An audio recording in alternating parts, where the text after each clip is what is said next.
Eu já trabalho, mas quero estudar. Se tenho filhos, cuido do meu lar. E estudar onde quiser, quando puder. No PC, tablet ou celular. Moro longe, quero me formar. A hora que eu tenho é depois de almoçar. Praticidade tem o nome, polos em todo o país. Online posso me formar. EAD, Unicesumar tem qualidade de ensino pra você criar. EAD, Unicesumar, você escolhe a hora que quer estudar. EAD, Unicesumar em cada canto do Brasil, porque melhor não há. EAD, Unicesumar, do meu jeito, no meu tempo, em qualquer lugar.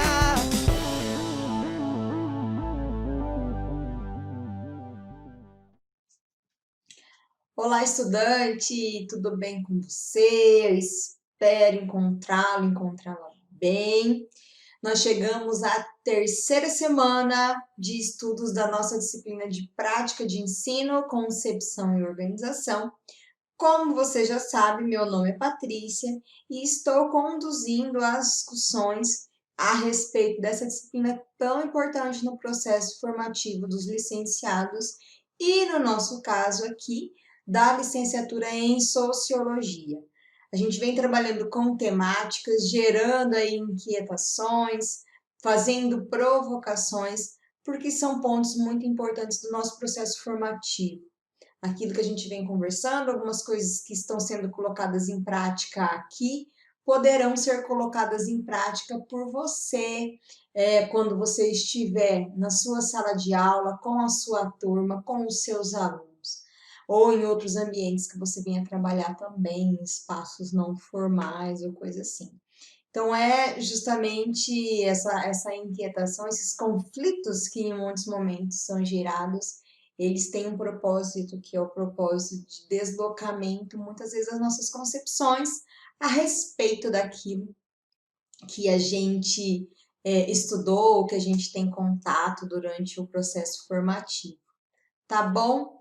Então, para esta semana, o tema, né, as nossas discussões, essas reflexões, elas estarão em torno deste tema, o ensinar no século XXI, né, os desafios e perspectivas do ensinar no século XXI.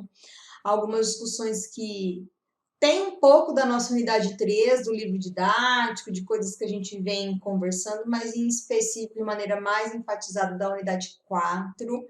E é aí a oportunidade que a gente tem para refletir a respeito de alguns aspectos importantes.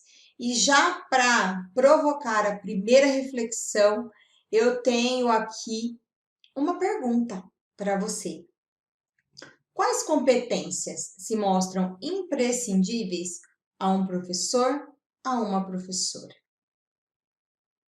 Forma a árvore de competências de um professor, de uma professora.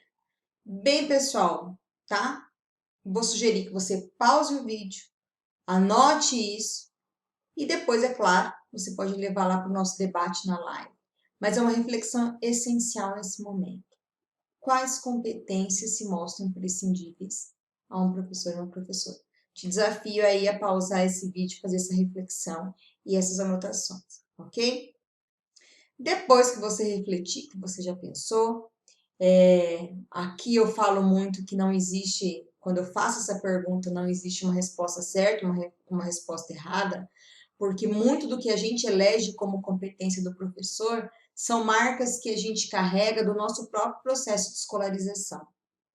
Aquilo que nos faz lembrar de alguns professores que nós tivemos ao longo da nossa vida define muito das competências que a gente elege como imprescindíveis ou como essenciais à atividade docente. Justamente por quê? Porque elas podem ser resultados de experiências muito positivas ou de experiências não tão positivas assim, experiências que tenham sido mais negativas. Então, aquilo que a gente viveu no nosso processo de escolarização, seja na educação básica, no ensino superior, em graduação, pós-graduação, enfim, isso traz muitas marcas, a gente entender o que define um professor que conecta e que consegue engajar com os alunos. É uma responsabilidade grande, às vezes a gente fala assim, o professor ele tem que ser quase que um super-herói. Como tantas outras profissões, hoje fica mais desafiador exercer a nossa.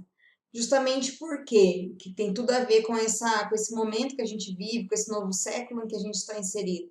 Por tecnologia, por a rapidez das informações, pelas mudanças serem muito mais rápidas do que antigamente, pela dificuldade de conectar, principalmente com jovens, no sentido deles compreenderem a importância do ato de estudar. Então, é um desafio muito maior. Existem outros desafios que circundam a atividade docente, esses são alguns deles. Então, entender, eleger essas competências vai realmente ajudar a ser este professor, a conseguir desenvolver a nossa prática docente e gerar aprendizagem, que precisa sempre ser o nosso objetivo maior quando trabalhamos em uma sala de aula ou em qualquer outro ambiente de formação. E sobre o que nós já dialogamos? É importante reviver essa questão, sobre o que nós falamos. Falamos aqui sobre a historicidade da disciplina de prática de ensino, ou seja, como ela veio se construindo, como ela foi inserida no currículo de formação de professores. Muito importante fazer essa reflexão, justamente por quê? Porque a gente percebe o quanto é essencial falar de questões que dentro dessa historicidade, dentro desses aspectos, foram caracterizadas como questões pedagógicas em formações específicas, como a filosofia, a sociologia e outras áreas de conhecimento. Hoje, chegando ao que nós estamos hoje, da prática de ensino acontece desde a formação inicial do licenciado, justamente para que ele vá desenvolvendo maturidade, ou ele vá amadurecendo em relação a essas questões que nascem ali dentro da educação, de teóricos, de metodologias, de práticas, justamente para dar quanto maior estofo para ele conseguir desenvolver a sua atividade docente. Navegamos pelas legislações, destacando a questão da formação de professores, falamos sobre a importância da relação teoria e prática na formação inicial dos professores, sobre alguns desafios do século XXI, já tocamos um pouquinho neste assunto e refletimos, toda a aula estamos refletindo aí um pouco sobre os aspectos da Base Nacional Comum Curricular, e em específico sobre a área de ciências humanas e sociais aplicadas. E o nosso plano aqui para hoje é refletir sobre essas competências, sobre o viés pedagógico, por isso eu já fiz essa inquietação, essa pergunta logo no início dessa aula, dialogar sobre o cotidiano do professor de sociologia, a interação professor-aluno, aprender e ensinar, os desafios da sala de aula, planejamento escolar, BNCC. Fecharemos com uma prática para ajudar vocês a pensarem em como trabalhar algumas questões, algumas competências que estão lá na nossa Base Nacional Comum Curricular no ensino de sociologia. Falamos um pouco sobre isso na live da semana passada, sobre as possibilidades de se trabalhar algumas questões da base, mas aqui eu trago um direcionamento bem prático de como trabalhar dentro dessa área ao desenvolver aquilo que a gente precisa ou tem como foco desenvolver quando nós falamos de competência do aluno. Aqui nós estamos falando de competência do aluno. O que eu perguntei lá no início era em relação às competências do professor. A base, ela fala das competências que nós precisamos desenvolver nos nossos estudantes. E como falamos dos processos de ensinar e aprender, eu trouxe aqui alguns recortes para a gente refletir, que são trechos do livro do Paulo Freire, A Pedagogia da Autonomia. Recomendo que vocês leiam e reflitam sobre esse livro, ele traz coisas muito ricas a respeito do ato de ensinar e de aprender, e alguns recortes que eu quis trazer aqui para vocês. Primeiro, ensinar inexiste sem aprender, e vice-versa. O professor, quando ele ensina, ele aprende. E o aluno também nos ensina. A partir do momento que eu tenho uma troca, que há um feedback, em que eu dialogo, no nosso caso, que estamos estudando na modalidade EAD, que eu vejo comentários de vocês, seja no chat, seja quando o professor mediador encaminha para mim, tudo isso gera também aprendizagem em mim e melhora a minha forma de ensinar. A partir do momento que a gente tem essa concepção e que a gente se coloca como também um aprendiz no processo de docência, porque é um processo, as nossas aulas fluem melhor, os conteúdos se tornam muito mais palatáveis para o aluno. É desafiador? Muito, mas é super possível de fazer. Outro ponto que Paulo Freire nos coloca é o que ensinar exige querer bem aos educandos, expressando a afetividade, que é um dos maiores desafios que foi colocado na mesa, digamos assim, neste momento que a gente está vivendo de pandemia. Há uma busca muito exacerbada nesse momento dentro da nossa sociedade educacional, dentro do campo educacional, em resgatar a afetividade, o fortalecimento dos laços, porque a gente vem de um modelo de escola lá do século XIX, em que o professor era visto como detentor do conhecimento e o aluno tem a obrigação, quando não colocado como privilégio, de poder aprender com aquele professor, e não, pelo menos na maior parte daquilo que é a marca maior das nossas escolas, não havia essa ênfase em relação aos laços, à humanização. E hoje isso está vindo à tona. Uma coisa falada por Paulo Freire, que faz parte da sua concepção, né? Muitos falam método, metodologia Paulo Freire, mas existem algumas restrições. Os estudiosos de Paulo Freire falam que ele não constitui uma metodologia, mas uma forma, uma prática de se trabalhar o processo de aprendizagem, mas a afetividade é a base, que está ligado o quê? Nas conexões. Quando a gente estabelece as conexões com o aluno, com os alunos, existe aí um despertar para a vontade de aprender, que é até o terceiro recorte, né? É necessário despertar a curiosidade para aprender ou não haverá troca entre professor e aluno. Não há como ser professor sem ser pesquisador, nós precisamos pesquisar, nós precisamos estar atentos às publicações no sentido de aprender com a pesquisa. Uma das coisas que eu tenho falado muito, que é e isso não é uma fala só minha, é claro, que é algo essencial da gente conseguir fortalecer, é o vínculo universidade-escola, escola-universidade. Nós precisamos não só incentivar, mas também ensinar muitas vezes os professores ou os nossos estudantes que estão lá na escola a fazer essas pesquisas, a serem pesquisadores. Tem tanta pesquisa sendo realizada, tanto material rico sendo publicado, e às vezes isso não é lido, isso não é utilizado dentro das nossas aulas. Então, não há como ser professor sem ser pesquisador. É assim que a gente não somente se atualiza, mas se conecta com isso que está muito presente na nossa realidade, no meio em que a gente está inserido. Aluno e professor não são objetos um do outro. E ensinar não é transferir conhecimento, mas despertar no outro o desejo de aprender. Essa é uma das falas de Paulo Freire, que eu mais me conecto, que é justamente o quê?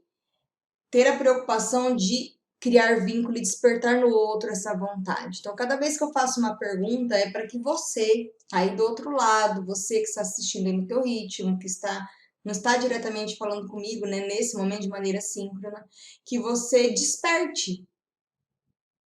Por quê? Porque não existe um fundamento em ficar aqui falando, se isso não gerar nenhum aprendizado.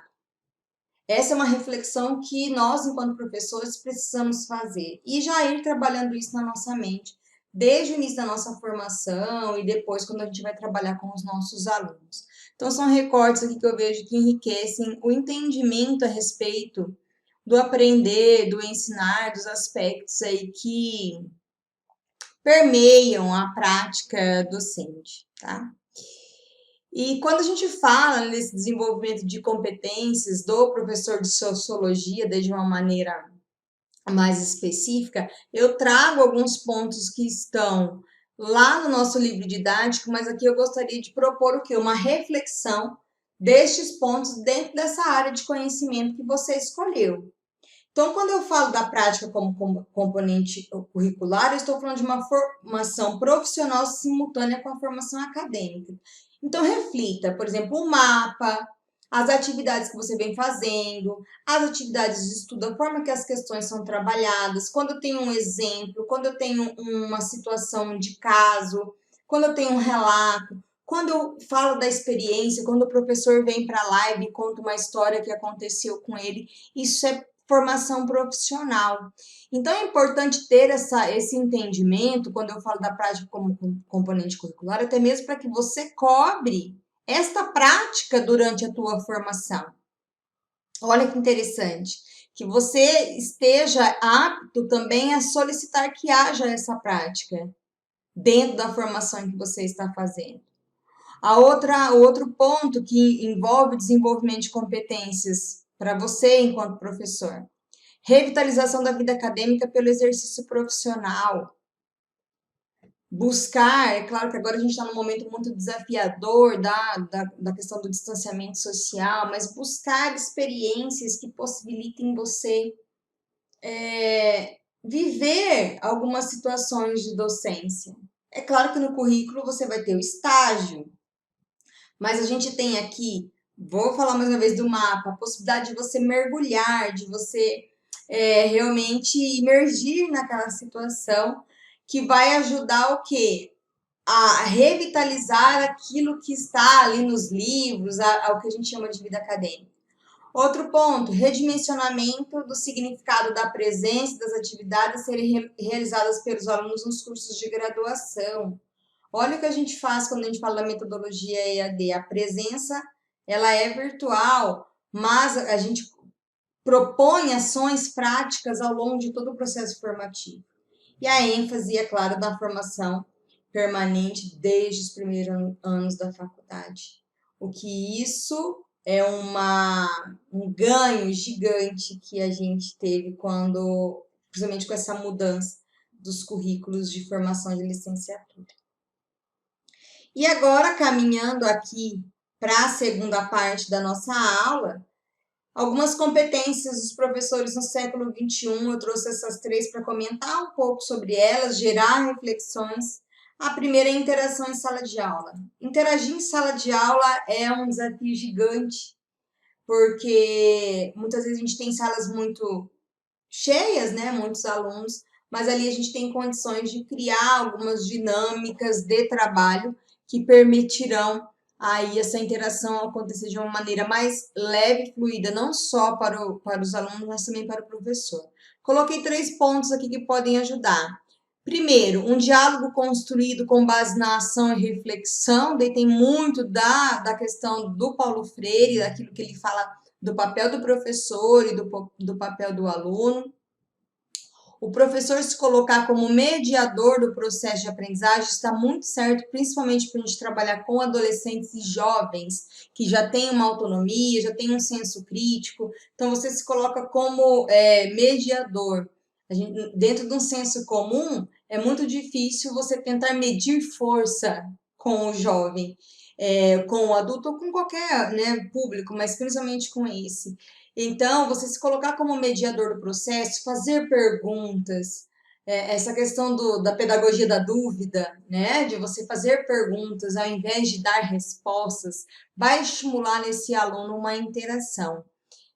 No começo, porque às vezes tem escolas que essa forma de trabalho ela não é muito comum. Então, pode ser no começo que gere um certo estranhamento, mas é algo que conecta muito e ajuda nessa interação. Você pode trabalhar somente com aulas expositivas, mas é um expositivo dialogado em que você interage. Dá uma diferença gigante. E dispositivos pedagógicos que colocam o aluno como protagonista. Aqui envolve muito colocar o aluno para fazer pesquisa, por exemplo. O aluno agir, o aluno apresentar, ele estar à frente daquela atividade. Isso ajuda muito a trabalhar essa competência que envolve a interação em sala de aula. O aprender e ensinar, né? O aprender e ensinar, ele é o reconhecimento justamente o quê? De que o conhecimento ele precisa ser compartilhado e não repassado. E sempre amparado, que eu acho que esse recorte que eu trouxe aqui do nosso livro, eu achei ele muito rico, sempre amparado, pautado na complexidade das mudanças ocorridas na sociedade. Por que que isso é tão importante? Porque a gente traz realidade e prática para as discussões da sala de aula. E, ao mesmo tempo, na consciência de que as pessoas se educam em ação compartilhada. Então, o coletivo, o compartilhar, a comunidade, isso vai se incentivar muito e ajudar a desenvolver as competências que envolvem o aprender e ensinar. E o terceiro, que eu coloquei aqui como elementos que vão ajudar nesse trabalho, é quando a gente fala dos desafios da sala de aula. Incentivar a participação do aluno, da aluna, gerar motivação e interesse pelo conteúdo, dinamizar as relações e a comunicação entre alunos, e aí a afetividade e a humanização, como os elementos que eu coloquei aqui para você, que vieram aí, foram colocados sobre a mesa, a gente pode dizer dessa forma, de uma maneira mais enfatizada, agora durante a pandemia. E como que eu desenvolvo essas competências? Essa é uma pergunta que eu escuto muito nas formações de professores, principalmente, né? Existe alguma ferramenta que me ajuda nesse desenvolvimento? É claro que é importante um apoio muito forte, principalmente da equipe gestora, em específico de coordenador pedagógico, ou em algumas redes, né, no papel do supervisor escolar, para estimular o desenvolvimento, para dar aporte, para dar suporte a esses professores e principalmente desenvolver essas competências ou outras competências por meio de formação continuada. Mas algo essencial nesse processo que a gente não pode deixar de falar é do planejamento escolar. Planejamento individual, planejamento coletivo, planejamento realizado justamente para a gente conseguir transformar continuamente a nossa prática. Não tem como ir para uma sala de aula para trabalhar o conteúdo sem planejar. Professora, você já foi sem planejar? Já. E penei com isso. É muito difícil. Então, o planejamento escolar, quais são os 4 pontos essenciais para a gente entender a importância que ele tem? Ele é um elemento não só pedagógico, mas também estratégico, porque ele permite, inclusive, você antecipar algumas coisas e se preparar para agir diante delas. É importante que ele tenha flexibilidade, o planejamento escolar não pode ser uma camisa de força. Às vezes, ou em muitos momentos, a gente precisa adaptar. Então, flexibilidade. Ele também representa um mapa do território de trabalho do professor. E quando ele representa um mapa, ele possibilita, quando você for para esse território na prática, que você tenha mais segurança para desenvolver o trabalho. E ele é um instrumento de previsão, organização, aplicação e adaptação. Se alguém me perguntar o que é essencial para o entendimento do papel do planejamento escolar, eu coloco para você esses 4 pontos. E assim a gente fecha essa parte da nossa aula e nós vamos para o nosso momento final para falar sobre a Base Nacional Comum Curricular, a nossa BNCC. Mas antes de ir para essa discussão, eu vou pausar aqui a minha fala e vou te convidar a assistir um vídeo que fala um pouquinho da importância das competências gerais. Tem o link aqui, você pode depois assistir por completo. Super indico que você faça isso. Mas aqui já ajuda no entendimento a respeito da importância de gerar insights, inclusive, para trabalhar essas competências, tá bom? A gente vai para esse vídeo e daqui a pouquinho a gente retorna. Olá, eu estou aqui para conversar com vocês sobre o capítulo introdutório da base, que é a parte do documento que traz as maiores inovações. Por exemplo, a principal delas é que a educação no Brasil passa a ter uma concepção do que se chama de educação integral. A gente não está falando com isso de educação em tempo integral, mas uma educação que vai contemplar todas as dimensões do desenvolvimento humano, ou seja, a parte cognitiva, acadêmica, intelectual, mas também o desenvolvimento físico, social, emocional e cultural.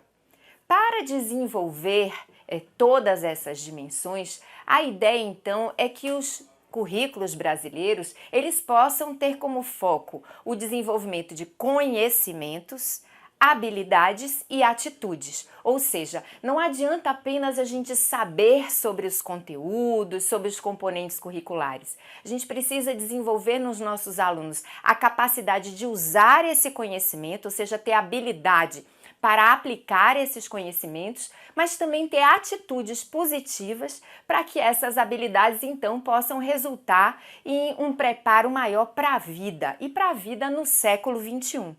Por conta disso, a ideia é que esses novos currículos possam desenvolver as tais competências gerais. O que são essas competências gerais? Então, são um conjunto de conhecimentos, habilidades e atitudes que a gente precisa desenvolver e que estão conectados com os desafios que o mundo contemporâneo oferece. Ou seja, não adianta a gente simplesmente desenvolver a capacidade dos nossos alunos de ler e escrever se eles não sabem escutar, se comunicar, expressar suas ideias com clareza, emitir opiniões com argumentos fortes que realmente substanciem as suas ideias. Não adianta também a gente desenvolver a capacidade deles de lidar com os conhecimentos matemáticos se eles não sabem resolver os problemas da vida cotidiana, os problemas da vida diária, né, os problemas complexos que a vida oferece.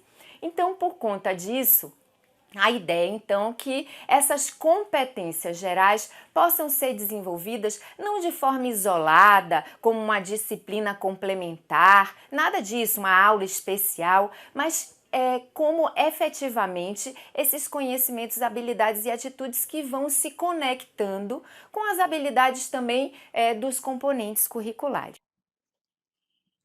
Refletimos aqui sobre as competências, a importância dessas competências gerais da nossa BNCC. No comecinho do documento da base, a gente tem o capítulo introdutório, é bem importante que vocês leiam para ir se familiarizando com este documento. E vendo, é claro, né, como ele foi pensado, dialogado, trabalhado, colocado para a educação básica. E uma das coisas que eu tenho muito falado, principalmente quando a gente fala de questões que ainda precisam ser melhoradas ou que não são tão aceitas assim quando a gente fala da BNCC, que para a gente contribuir para a transformação, para mudanças posteriores, a gente precisa entender do documento. Então, a minha dica é, o capítulo introdutório é essencial e, é claro, depois você vai trabalhar e conhecer a sua área de conhecimento.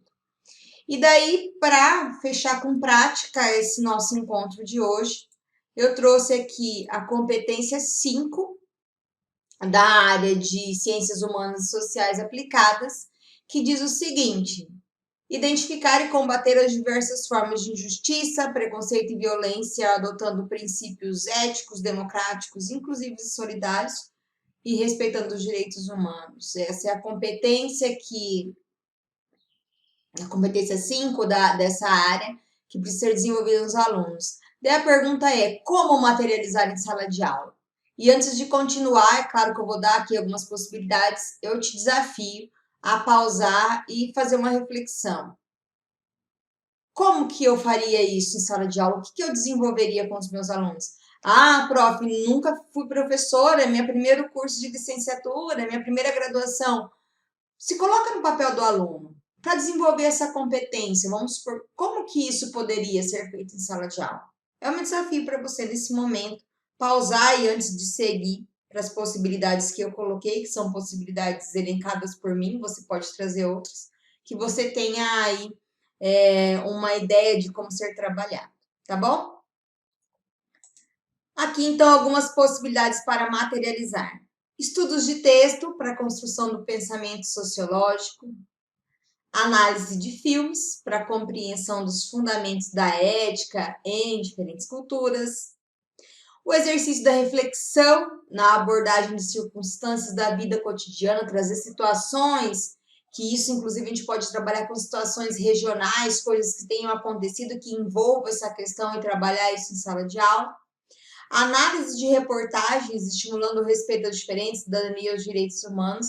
E eu acrescentaria aqui, inclusive, a possibilidade dos próprios alunos construírem, por exemplo, ao invés de trabalhar com análise de filmes, que eles construam exemplos, pode ser um filme, pode ser um teatro, pode ser um debate, dentro dessa, para trabalhar alguma questão do pensamento sociológico ligado a essas questões que a competência exige que a gente trabalhe, desenvolva nos nossos alunos.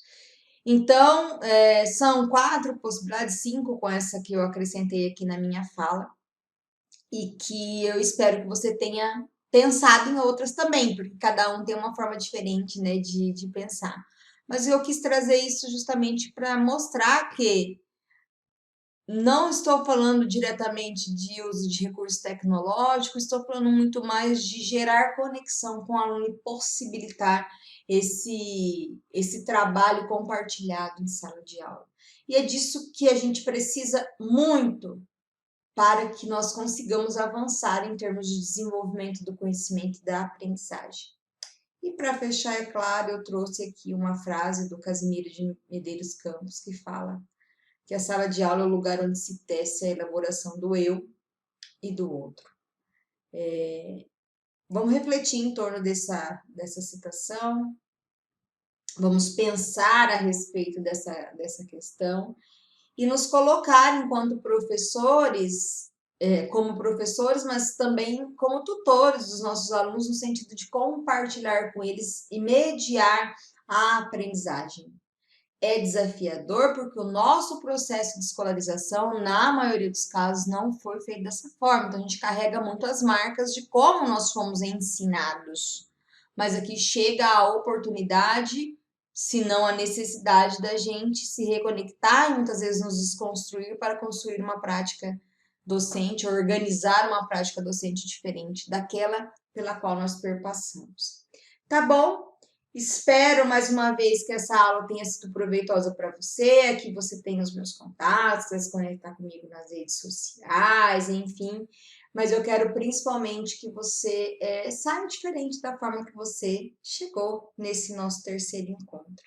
E é claro, depois de assistir, debater, anotar e gerar essas inquietações, eu espero você na nossa live para a gente fechar esta semana de discussões da melhor maneira possível. Tá bom? Bons estudos, boas reflexões e até o nosso momento ao vivo. Tchau, tchau. EAD, o Unicentro, do meu jeito, no meu tempo, em qualquer lugar.